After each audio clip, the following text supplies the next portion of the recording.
Good morning, Bates. I hope everyone is doing well, and I'm really excited to have another day here of our Bates Scholars. I am joined today by Mr. Bleckley. How are you, Mr. Bleckley? I'm very well, thank you. How are you doing, Mr. Fonseca? I'm doing fantastic, thank you. So, Mr. Bleckley, you know that as we're in March, it is Women's History Month. But one of the things that I've been saying on morning announcements a lot is that even though Women's History Month celebrates the achievements and contributions of women, it's not something we just want to do one month of the year. We want to do it all the time. And there's one woman who's really famous, well, more than one woman, but in this case, today we're focusing on one who's really famous for her artwork, and we're going to share about her today. Can you tell everyone who she is? Yeah, it's an artist that we learned about during African American History Month, a woman named Faith Ringgold. Great. And I have a picture of Faith Ringgold right here. Can you tell me a little bit about why Faith Ringgold is such an amazing artist? Yeah, she had a very unique style. She took quilting and turned it into a whole new art form.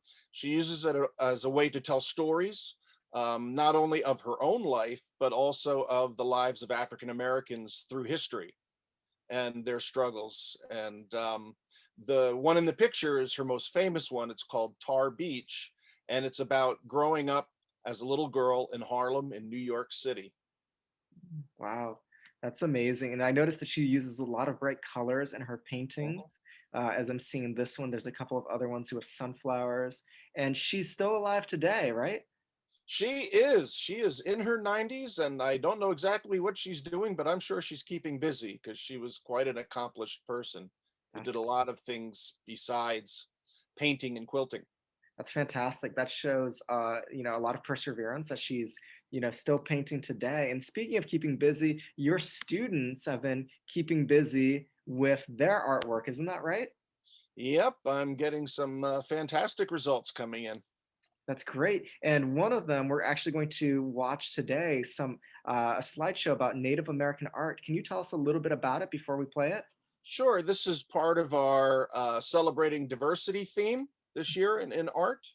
And these projects actually were done in the fall during Native American Heritage Month.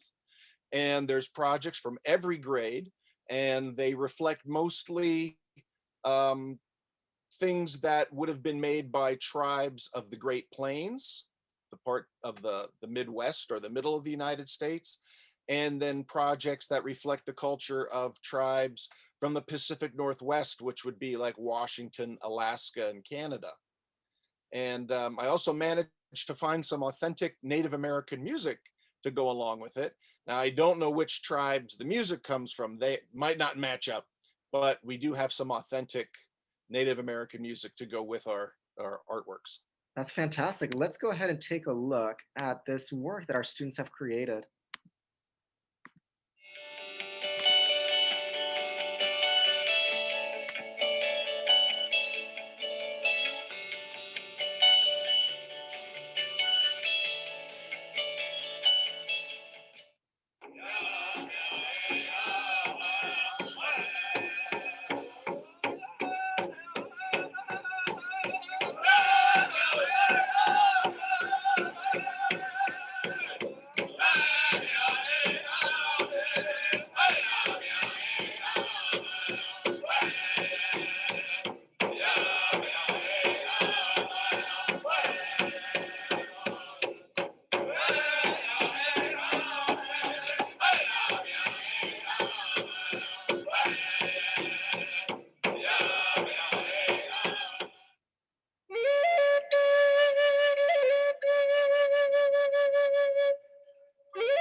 is the dance. A dance, a dance, a dance of love. A dance, a dance, a dance of love.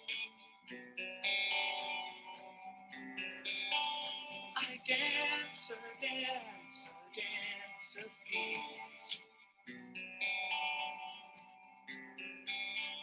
I dance to dance, I dance the dance.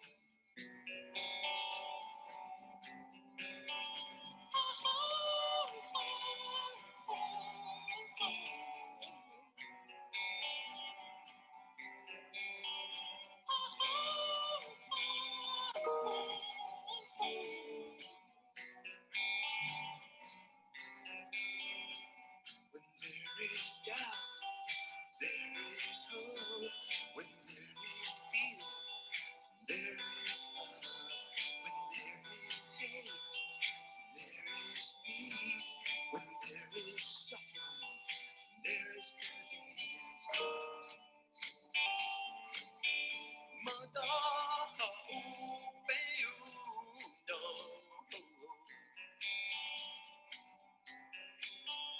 Madaha chilno.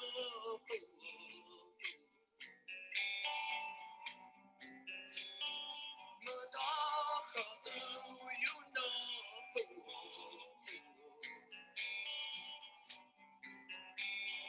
Madaha chilno.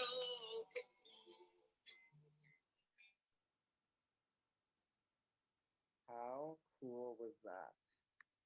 All right, let me just escape from slideshow for a second. I'll go ahead and stop share. Great. What amazing artwork that our students made. I thought that that was really inspiring. Thank you. Yeah, so let's keep up that great work. All right, so Mr. Bleckley, that just about wraps us up for the day. Will you please take it away? All right. So imagine me with a big bushy beard. It's a great day to be great.